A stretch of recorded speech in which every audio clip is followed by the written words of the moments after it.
Alrighty guys, so in today's video I'm going to be giving you a really simple strategy on how you can actually trade the London Open session, and that is from 2 AM to 5 AM. Let's get straight into it. If you like these types of videos, give this video a like, and if you've got any questions, feel free to leave them in the comments below. So firstly, the one kind of concept for me from ICT that stands out, that plays out again, and plays out in all different types of time frames, is the concept of the power of three, right? So I'm going to draw up the three main elements here, and then we're going to have a bit of a chat about it. But essentially, there's three elements to the power of three. That is accumulation, manipulation, and then distribution, right? So if this is the first video you're watching of mine, the power of three incorporates three elements: accumulation, manipulation, distribution. Now, we're going to go through each of these elements at a basic level and then extend on that to see how you can actually execute a trade using this concept and during a key time frame. So remember, time and price need to align. Time first, then price. So this accumulation pocket, what you want to do every single day, if you see accumulation around midnight open, you want to mark out the midnight open candle. So this candle here is the 12 o'clock candle, that's midnight open. So I'm going to mark that across, and then I'm just going to label that midnight open here. So we're just labeling the elements, getting over the basic stuff. So we've got accumulation at midnight open, we've got manipulation down. Now the question you might have is, I can see that we have an abrupt move down, I can see how that's manipulation, but what are we manipulating to, or when should the manipulation happen? Well, ideally what you want to do, you want to take advantage of the distribution move. So ideally, accumulation at midnight open, manipulation after that, but before London Open session, and that way the distribution you can take advantage of during either the silver bullet or during the start of the London Open session. So that's kind of what I'd say. So manipulation, guys, in this case, you know, it's an example that you can take for a bullish case for the distribution. The manipulation takes out sell side liquidity, right? Now, not just any sell side liquidity, it takes out what's called time-based liquidity. So these lows here, these are time-based liquidity points. And you might be like, well, what's time-based liquidity? I'm going to write all these things up too. So time-based liquidity essentially is liquidity that rests within a certain time frame that's important. So for example, so time-based liquidity, the example I've highlighted here in orange, that actually is the Asian lows. Now, what do I mean by Asian lows? I mean Asian session lows. What is the Asian session, you might ask? Well, for me, the Asian session highs and lows, they're formed between 7 PM and 12 PM, right? So that's kind of the range. Some people use 6 PM to 12, some people use 8. I've always just used 7. That's what I've heard ICT refer to. So what I do is before every London session, and I can draw this out in time as well, right? Just so we can confirm that. There's your Asian session lows here. So we've taken out Asian session lows here and Asian session lows there. What you can do, you can actually mark it out with a box if it makes it easier. So you can go from roughly about 7 o'clock, find the lowest point, right? And then go all the way to 12 o'clock, which is roughly about here. And then you find the highest and the lowest point, and those 2 points are the Asian buy side extremities and the Asian sell side extremities. So this is sell side liquidity, this is the extremity of Asian sell side, right? All these lows are Asian sell side points, all these highs are Asian buy side points. So the idea here with the power of three, guys, is that you look for the accumulation at midnight open, you look for the manipulation to take out sell side and ideally the extremity of Asian liquidity, and then you look for a reversal back to the upside to take out the points of buy side liquidity, which happen to be here where the accumulation pocket is, right? And that's kind of what we're going to get into next, right? But what happens here is this accumulation and then this manipulation tricks people into going short, right? There's a lot of traders here that are breakout traders, and as soon as this market goes down, they're wanting to take short trades. So their stop losses are resting right above these swing highs, and we want to target those stop losses because guess what? The market again only moves for two things: liquidity, swing highs, swing lows, and also imbalances in the form of fair value gaps. So if you have a look at what this manipulation move's done, we've trapped people in a short position, right, that are going short, that are breakout traders, and we've taken out time-based liquidity points, being the Asian session lows, right? Asian session lows here in orange and also down here, that's the extremity. So if you're trading the London session, a really good stock standard method would be to do this. Regardless of the power of three, it would be to wait for Asian session, which I'm going to summarize like that, Asian session buy side liquidity or sell side liquidity to be taken, and then simply target the opposing liquidity. Now, Will it always work out like this? No, but especially when you've got the power of 3 to satisfy that raid, it's even better. So this is what I call a power of 3 raid of time-based liquidity. So it's even higher probability. Now, leading on for that, obviously the distribution move is what you want to take advantage of. You can see like what happened. We pumped all the way up, like even leading into, right, the start technically of, you know, the New York session, the AM session. So these points, you haven't written those down, write those down. But these are what we're kind of looking at here. So now you might be curious about, okay, well, how do I know the price is going to reverse from here? How do I know that? Well, you have to trust in time. You have to trust in time, and you have to wait for the market to show its hand and start delivering and respecting bullish PD arrays. So now what we want to take advantage of is this move to the upside. I'm going to show you all the different methods that you could use to execute for the distribution phase and what time frames you could use to execute that in, right? So what I'm going to do, I'm going to mark out what I call macros, right? Macros are key points in time, 10 minutes before, 10 minutes after every single hour, and the algorithm should do something important in here. Now, how I use macros personally, either you can execute during a macro, right? You can execute just before the macro, anticipating that the macro will deliver, or just after the macro once it's rated liquidity. So for now, we're going to look at these two macros and talk about potential entries around these 2 points. And just so you know what that is 12:50 a.m. and this here is 1:10 a.m. And you might be saying, hang on a sec, Ruben. This is before London Open session. London Opens at 2.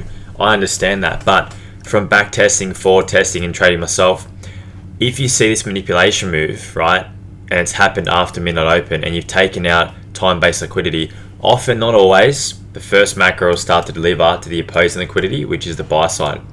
So yes, you can wait until London Open, but if you're looking to catch an early move, potentially you can trade during this macro, and I've done this personally myself, right? So here we go, here's the second one, 1:50 a.m. till 2:10. So 1:50 a.m. till 2:10 a.m. So we got that here. And this is what I'll be doing on my charts, right? Now, let's go through all the PD arrays, all the things you could use to execute here and how you could frame a high probability trade. So the first sign that we're probably going to go up is this, guys. Have a look at this down close candle, and it forms a bearish fair value gap. But what happens to that? It gets disrespected. So this bearish fair value gap gets disrespected right there when this candle closes above. So what does that become? Becomes an inversion fair value gap. Now, I'm just going to extend that across in time just so you can see price behavior and how we use that again, right? And we're going to discuss all the factors that should give you confidence if you're entering any of these trades in any of these macros, or just before or just after. So there's many ways to use an inversion, guys. The first way is as soon as the candle closes above, you enter. But if you want to wait for a bit more confirmation, then you wait for a retracement back down into that. And in doing so, you actually raid some internal sell side liquidity, right? These lows here, they're all relative equal lows. You actually raid that liquidity. Even though it's internal liquidity, you still raid it. And what's left over, which I really love to see, all these swing highs here, they're called trendline liquidity points or low resistance liquidity points. How do you know after the fact that it's low resistance? Look how price trades through it, right?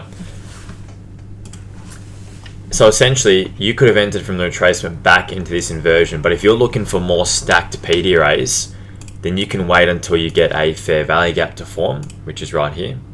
And you could enter from this bullish fair value gap. Now, if you enter from this bullish fair value gap, you have 3 PD arrays supporting your trade. The first is the bullish gap, the second is the inversion fair value gap, and the third are these 2 down close candles right here. And these represent a bullish order block. So 1, 2, 3. So you could enter a long position technically from here, from the retracement, and you could do 2 things. You could put your stop loss all the way below this low if you wanted to, or if you wanted a riskier trade, below this inversion fair value gap. In this case, it's only 2 PD arrays. If you wanted 3, you put it below there, right? But it depends on your risk tolerance and your risk management strategy. So that there's your first opportunity to go long. Now, if you're looking for a 1 to 2, and let's assume you enter right away from here, you put your stop below this low or below this inversion, you're going to get that, right? If your stop loss is below this low, you're going to get super close, and you're just going to have to wait a little bit longer for the price to play out, but that's completely fine, right? So that's the first kind of entry model I want to talk about. This is all low resistance liquidity, and you see we push higher now, so we're progressively moving higher. Now, even though there's this move here, you might be like, well, how do you know it's going to go back up after that? It's because of the power of 3, guys. It's because of the power of 3. Like accumulation at midnight open, manipulation to take out liquidity, time-based liquidity, and then seeing what the next macro does. This, to me, this little down move is not convincing that it wants to continue down. It's not. That's how you know. And then we push back up. We have a little retracement down. We push back up. A little retracement down. Push back up. And we can like look at all the PD rays here that you could enter from, right? This being another one. This bullish fair value gap is another PD ray that you could enter from. Now, if you're looking to enter during this macro, I can tell you a few PD rays that you could use. The first is this one. So this is like leading into the London Open session. This is in the London Open session. And you could go long from this bullish fair value gap here. So you go long for that busy. What else is supporting price? You've also got an order block right here, right? So this down close candle, right? This here is an order block, and you can see our price perfectly bounces off that. That is a bullish order block, right? So this is what I'd be doing if I was in the trade. And for you, you'd want to have at least 2 PD rays supporting price. I'm going to highlight that order block. It's this down close candle if it lets me, right? That down close candle is your bullish order block. So let's say you entered a long position from here. Where's your stop loss go? Well, there's many ways to frame this. You can put it below this bullish gap here again. So that way you've got 3 PD rays. You've got this bullish gap, the order block, and another one. Or you could put it below this order block, right? Depends how you want to risk in terms of the trade, right? Even if you put it below this bullish gap candle, right? You're still going to go 1 to 2, and you're going to get that pretty quick, right? If you want extra confluence and you want a wider stop loss again, you can put it below this order block, these 2 candles, right? So it's all about your risk management and how you actually treat your trades. And again, there's another opportunity here to go long from this bullish gap as well. Now for this bullish gap, really, if you entered a long position from here, your stop could go below that order block, right? Because at this point, you've got 1, 2, 3 PD rays supporting the price. And that's what you want, right? If 3 PD rays get disrespected, well, you're probably wrong, and that's completely fine. That's just what happens. Now, you can see how aggressively we move up to take out this accumulation pocket, right? And this is how you complete the cycle of the power of 3. Now, does it keep going back up? Yes. Could you keep holding on? Yes. Because all these accumulation pockets, right? All of these accumulation pockets are low resistance liquidity points. Like all of these swing highs here, this one, all these relative equal highs, the market wants to trade into that, you know. And what's more important also, guys, if I just go back to replay here, so I can show you, let me just go to like a 15-minute time frame, right? Just to show you what's kind of sitting above these accumulation pockets. Again, what does the market do? What does the market do? It trades to old swing highs, old swing lows, and it also trades to fill imbalances. You've got swing highs here. What's above that? A massive imbalance, right? And what do you trade towards? That imbalance, right? That is what we're looking at. So when you're in the trade, you need to have liquidity targets, and ideally you want to have imbalance targets. What happens here? Price returns to this 15-minute fair value gap, and it actually offers a potential short position after that as a scalp, as a counter trend trade, right? This is the 15-minute gap. And if we just continue on this price action reading, have a bit of a look at this. We've taken out now Asian buy side. We talked about that. We've tapped into an imbalance. Have a look at this, guys. This is your silver bullet trade potentially. You've got your market structure shift here. I think that's quite clear, right? You've got a market structure shift here. And I want you to have a look at the price behavior in this bullish gap initially. This bullish gap. Notice how in this bullish gap initially we respect it. And then what happens straight after? Bang, we trade past it to the downside. I like these inversions where initially you respect it and then we disrespect it. And what happens? Price trades back into this, the body's respected. The wicks come a little bit higher into this area right here, which is completely fine. And any of these points, either this bearish gap, this inversion, they offer you an opportunity to go short, taking out what? Sell side liquidity. Where's sell side liquidity? This low that was engineered. Where else is sell side liquidity? Below these lows, right? These are all lows that have liquidity that you can target. 2 relative equal lows formed, slight retracement, we take that out. So in this video, guys, I wanted to go through that really simple strategy, power of 3. If you see this play out and time is in your favor and you know you can see this clearly, I go for it. I go for it because these are really high probability trades. Even this is a high probability trade. Yes, we continue up, but you can still make money in counter trend trading, right? And have a look here, you've got the inversion fair value gap that you could enter from. That's completely fine, right? IFVG, you've got this CB that you can enter from. I know some people on my Discord, they love to talk about OTE, right? The gap trader, someone in my Discord. So have a look at this. If I go from this swing high to that swing low, just have a look at where price returns to. These two golden levels, what sits in those golden levels? A sell side imbalance, buy side inefficiency. Where can you set a limit order from? Right here, right there, bang. Where's your stop loss go? Above these swing highs. Why above those swing highs? Well, because there's at least 2 PDRAs, technically 3 because we're at close in the inversion, but you've got the sell side imbalance and you've got this order block here, right? Where do you target? Well, you can target a 1 to 2. You can take some partials here. Whatever your risk to reward is, you can do that, guys. And there's many ways to execute a trade. So ideally, when you're executing trades short or long, if you're taking a short, you want to go from above the 0.5 level. If you're taking a long, you want to go from below the 0.5 level. So if we just apply that now to this section of price action, in terms of using the optimal trade entry, I can go through that here, right? Let's have a look. So let's get our Fibonacci. This low here to this high there. And let's see where the equilibrium point rests. So this low to this high, extend that across. And what happens here, guys? We tap below 0.5, we tap into this inversion. That's where you set a limit order. If not, just below, right? Just below. That's the first level of optimal trade entry. The second is this, right? Have a look. This is how I'd use this to execute trades. This low to this high, right? This low to this high. Extend that across. Where do you enter from? 0.618 to 0.786. So the optimal trade entry in using the Fibonacci tool, either as a standard deviation projection or just to find where a good buying and selling price is, again, same kind of thing. You can use that to frame your trades. Each price swing, like that's a price swing, that's a price swing, that's a price swing, right?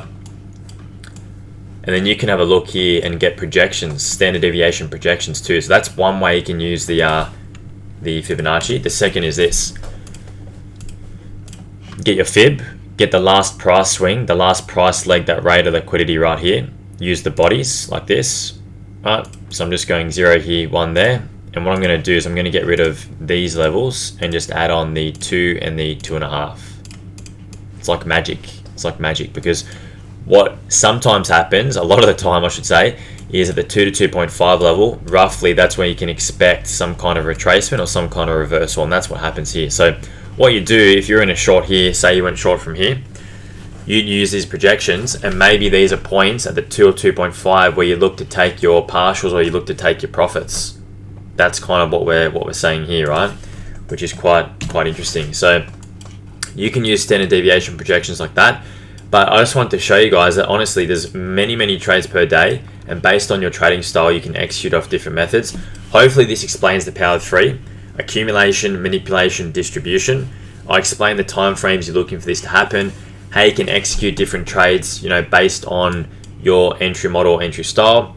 Pre-silver bullet, pre-London Open, using macros, right? There's many ways to execute trades. If you like these types of videos, guys, give this video a like. If you're not subscribed, obviously subscribe. And if you've got any questions, leave them in the comments. If you're in my Discord, send me a message. Obviously the Discord's there, it's still available. Apart from that, I've got my Twitter, I've got my TikTok, and I've also got a Telegram. My username on all 3, Fullviewtrading. But until next time, guys, I'll talk to you then, and all the best.